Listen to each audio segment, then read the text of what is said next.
Good evening, I'm Patricia Vallone with a CTV News update. An 8-year-old child is dead following a shooting in Landover last night. It happened at the Lansdowne apartment complex in the 1600 block of Bright Seat Road just before 8:30. Investigators say a man driving a white sedan shot into several apartment units. One of the bullets struck the child. The boy was taken to the hospital where he died from his injuries. CTV News spoke with a neighbor. I was in my kitchen. I didn't see anything, but I was in my kitchen and I heard everything. This is not something that normally happens around this neighborhood. What took place last night was very senseless, and they took somebody's child, their baby, haven't even started school. And I know the young lady over there, and my heart goes out to her and their family. Anyone with information on the incident is asked to contact police.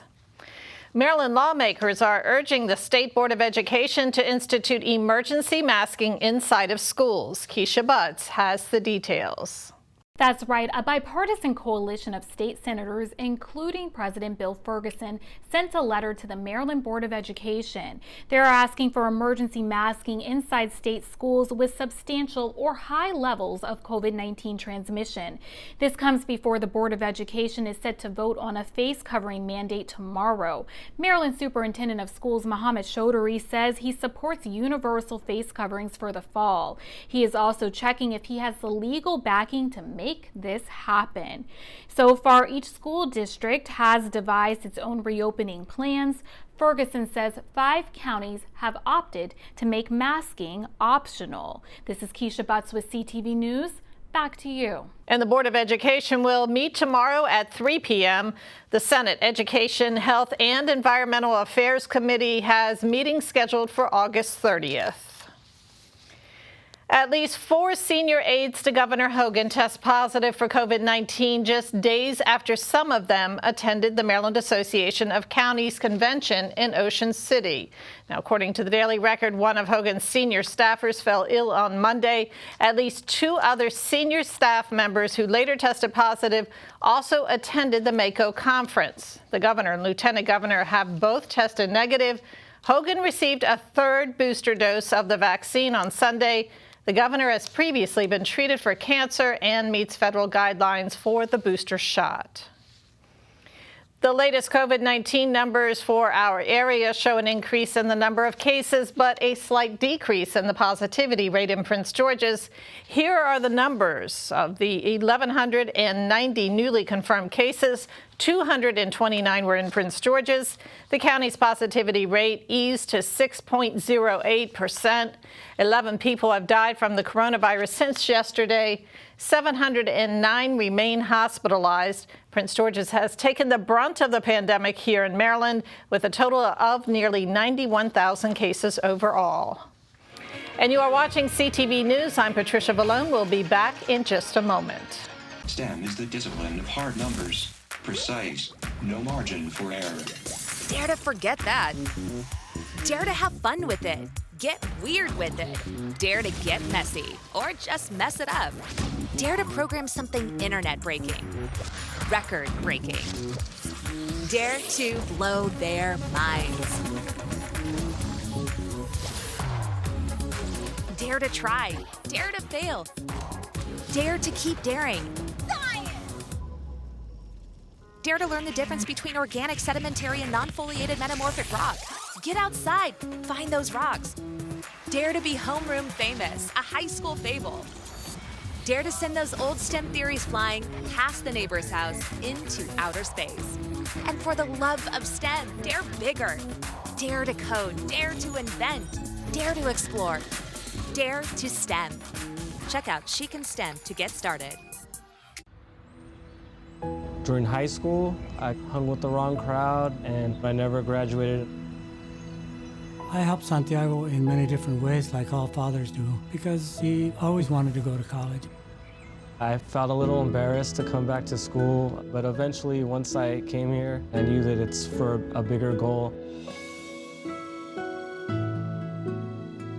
He was very dedicated, hardworking. He connected with his teachers, he connected with other students. That was one of the key reasons why he was able to keep forging ahead. It was amazing to see him graduate. This was one thing that meant so much to him, and of course, it meant so much to us too. With the help of my father and having my son, that was all the motivation that I needed. That support is everything. Find free adult education classes near you at finishyourdiploma.org. Welcome back. Recently released data from the U.S. Census shows that Prince George's grew by more than 100,000 people between 2010 and 2020. The stats also show a much more racially and ethnically diverse county, plus a significant decrease in the white population. There are nearly 42,000 fewer whites, a nearly 25% decrease. The population who identified as multiracial actually increased by 165%. And the planning department, told us they are still trying to work to figure out what that means. Did people not necessarily identify as multiracial in 2010 and they decided to this time? Or is, there really just an increase just substantially in that population? So that's one set of numbers that we know. Residents that identify as Black or African American increased by about 4%, so an extra 22,000. And then the Hispanic population actually increased by nearly 60% over the last 10 years, adding about 76,000 or so additional residents. So, what we do see is, as you noted, Prince George's County, it has been very diverse, and it is becoming even more so increasingly diverse over these last 10 years. Tomorrow, we'll learn how that data could affect federal funds coming to the county and which programs stand to benefit from the extra money. A Prince George's police officer has been indicted on assault charges. Corporal Clarence Black has been indicted on 2 counts of second-degree assault and 2 counts of misconduct while in office. The alleged assault occurred during a traffic stop in Temple Hills last October. Like with any incident, we did conduct our own investigation into the incident. We also enlisted the support of an independent use of force expert.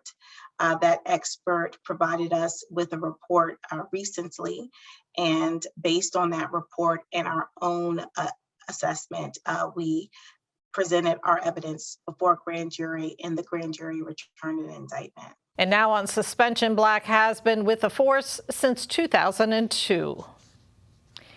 More than 200,000 Marylanders enrolled in health insurance during a coronavirus special enrollment period. That, according to Maryland Health Connection.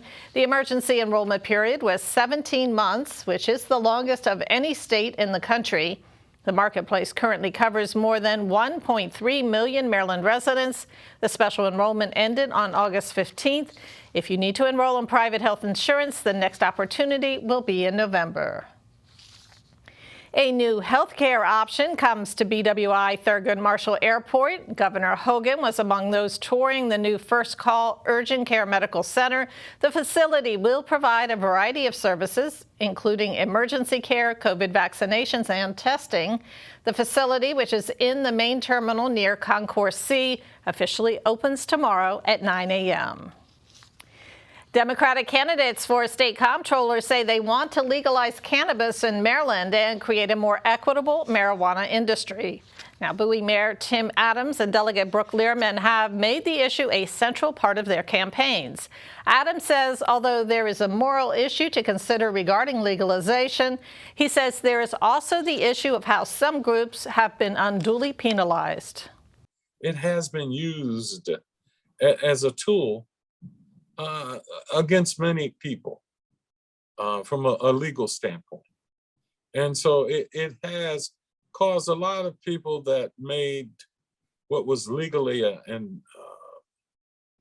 a decision that broke a law, but the penalty for it, I think people realize has been abused, and it's been too high. We will be able to generate hundreds of millions of dollars for the state and local revenues from the taxation of cannabis. That means that we'll have money to invest in major priorities that we have, such as the Kerwin Commission, health care for our kids, education, all those things we want to do. And so that would generate a tremendous amount of tax revenue to be able to do those priorities. And Adam says he would like the Comptroller's office to tax and regulate the product and to once again regulate alcohol and tobacco products as well. Still ahead here on the news, we check in with our pet of the week. Stay tuned. Mr. Rogers said, look for the helpers. So you can always find people who are helping. Thank you to all the first responders who put their lives in danger to help us when my brothers and sisters and mom and dad and grandpa and grandma need them. Thank you, first responders. We look out for the helpers because they look out for us. At the end of the day, this is what I signed up for as a first responder, and this is what I love to do. And I'm going to continue going to work day in and day out and providing help to those that need it. Thank you, first responders. Thank you, first responders. Thank you, first responders. Love you. Mwah. Be safe, look after yourself, and look after one another. Thanks.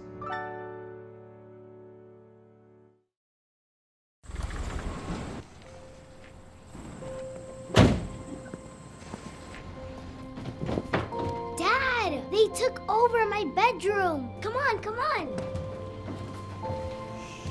Okay, Dad. 1, 2, 3. Dad!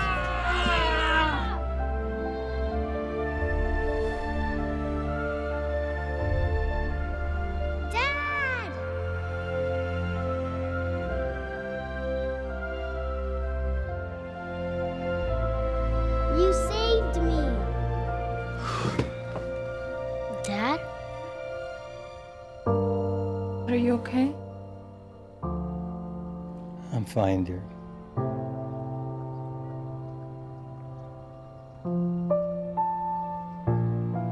Your hero needs you now, and AARP is here to help. Find the care guides you need at aarp.org/caregiving. Thanks for staying with us. Well, a teacher with Walt Whitman High School in Bethesda stands accused of sex abuse charges involving a student. The suspect is 47-year-old Kirkland Shipley, who had coached the Whitman crew team since 2002. The alleged offenses are said to have occurred between May and June of 2018, when a crew team member was 18. Prosecutors say there could be more victims or witnesses who have yet to come forward. And now it is time for your pet of the week. Want to add a new member to your family? Well, look no further. This is Ken. This adorable kitten is a domestic short-hair brown tabby, and he'd be good in any family. He is about a 2.5-month-old kitten who is super playful. We think he's a little species confused as he likes to parrot on your shoulder, but he is an awesome, super sweet, very playful kitten. To adopt Ken, you can call 301-780-7200. And now let's get a quick check on our 3-day weather forecast. Tonight, partly cloudy with a low around 73. Thursday, mostly sunny, a slight chance of rain and a high near 93. Friday, sunny with highs near 95. And Saturday, mostly sunny with a chance of showers and a high near 89. And now for your community calendar, join Prince George's County Council member Jolene Ivy, along with members of Reed Temple AME Church for fresh produce giveaways. Participants will receive fruit and vegetables while supplies last. There is a 1 box per family limit. The event takes place this Saturday, August 28th at 10 a.m., and that'll be at the Prince George's Ballroom in Kentland. That wraps up our CTV News Update. I'm Patricia Vallone. Have a great evening.